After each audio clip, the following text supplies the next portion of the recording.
কোনো রকম চালের গুঁড়ি ছাড়াই মাত্র ১ বাটি সুজি দিয়ে এত সুন্দর জালি পিঠে তৈরি হয়, আজকের ভিডিও না দেখলে বিশ্বাসই হবে না। আসসালামু আলাইকুম, কেমন আছো তোমরা সবাই? নতুন একটি রেসিপিতে তোমাদের সবাইকে স্বাগত জানাই। কি করে নরম তুলতুলে এই জালি পিঠে একদম অল্প সময়ে বানিয়ে ফেলতে পারবে, আজকের ভিডিওতে সেটাই শেয়ার করব। ভিডিও শুরু করার আগে একটাই রিকোয়েস্ট, যদি চ্যানেলটিকে সাবস্ক্রাইব না করে থাকো তাহলে সাবস্ক্রাইব করে দিও, পাশে থাকা বেল আইকনটাকে প্রেস করতে একদমই ভুলো না। যদি ফেসবুক থেকে দেখো তাহলে অবশ্যই পেজটাকে ফলো করে দিও। এই পিঠা দেখে তোমরা বুঝতেই পারছো, আলাদা করে আমার আর কিছু বলা লাগবে না, এতটাই জালিদার হয়েছে আর খুবই সফট হয়েছে। দেখে নাও তাহলে আজকের রেসিপি। প্রথমে একটা মিক্সিং বলে আমি নিয়েছি হচ্ছে ১ বাটি সুজি, আর দিয়ে দিব হচ্ছে এখানে ১ বাটি চালের গুঁড়ি। এখানে আমি শুকনো চালের গুঁড়ি নিয়েছি, তোমরা যে কোনো বাজার থেকে কেনা চালের গুঁড়ি নিতে পারো। আর দিয়ে দিলাম হচ্ছে ১ চা চামচ ইস্ট, ১ চা চামচ নুন দিয়ে দিলাম, দিয়ে খুব ভালো করে মিক্স করে এবার এখানে জল দিয়ে দিব হচ্ছে কুসুম গরম। খুব বেশি জলটা গরম করার দরকার নেই, হালকা একটু গরম হয়ে আসলে এবার যে বাটিতে আমরা সুজি নিয়েছি সেই বাটির মাপ করে ২ বাটি আমি দিয়ে দিলাম হচ্ছে জল, দিয়ে একটা হুইস্কি নিয়ে খুব ভালো করে মিক্স করে নেব সবগুলো। এখানে একটা কথা মাথায় রাখতে হবে, খুব বেশি জল গরম করা চলবে না, একদমই কুসুম গরম জল দিতে হবে। এবার এই ব্যাটারটাকে আমরা ব্লেন্ডারে ব্লেন্ড করে নেব। এইরকম খোলা জালি পিঠে আমরা তো চালের গুঁড়ি দিয়ে প্রায় খেয়ে থাকি, একদম অল্প সময় এরকম করে বানিয়ে দেখবে, খুবই ভালো হবে খেতে। আর এটা দেখতে যেমন টেম্পটিং হয়, খেতেও হয় অসাধারণ। খুব ভালোভাবে আমি এটাকে ব্লেন্ড করে নিয়েছি, এবার একটা মিক্সিং বোলে এবার ঢেলে নেব এটা।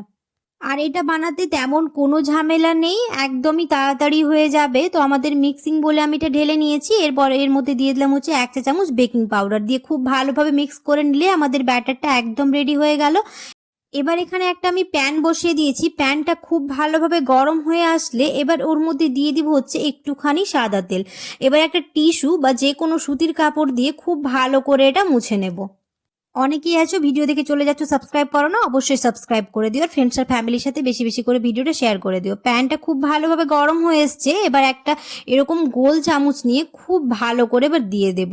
তোমরা যে যেমন সাইজ দেবে, আমি একটুখানি ছোট ছোট করে রেখেছি, তাহলে পিঠাটা দেখতে খুব ভালো লাগবে। আর এরকম করে গ্যাসের ফ্লেমটাকে একদম লো করে রাখবো, গ্যাসের ফ্লেম কোনো মতেই হাই করা যাবে না, তাহলে নিচের দিকটায় লেগে যাওয়ার চান্স থাকবে। তো আমি গ্যাসের ফ্লেমটাকে একদম লো করে রেখেছি, আর দেখতেই পাচ্ছ কতটা নিজে নিজে জালিদার হয়ে যাচ্ছে।